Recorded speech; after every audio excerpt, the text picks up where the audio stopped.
Ikenya. Media bu'a ba'i Kenya. Media bu'a ba'i Kenya ajaiba. Shin media bu'a ba'i Kenya jedhu sagantoolee garaa irratti ni argama. Haala adda ta'een tajaajila dabalataa ida'achuudhaan kan asiniif ba'e media bu'a ba'i Kenya. Waadaa isiniif gale kamuu dudduubatti hin deebi'u kan galmaan ga'udha. Tajaajiltoota iddoo ramadachuudhaan yeroo barbaadanitti kan isin keessummeessu. Baga gammaddan baga gammanne media bu'a ba'i kana yoo argachuu feetan sirna eebba markazaa dabalatee eebba barattoota akkasuma sirna fuudhaaf heerumaa kana malees sirna gaggeessaa obboleessaa obboleettii kan biyya keessaa kan biyya alaa kanarratti argamuu danda'a. Lakkoofsi bilbilaa Duwwaa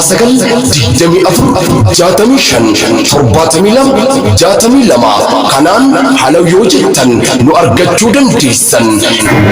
Media bu'a ba'i Kenya filannoo keessan isiniif haa ta'u. Media bu'a ba'i Kenya.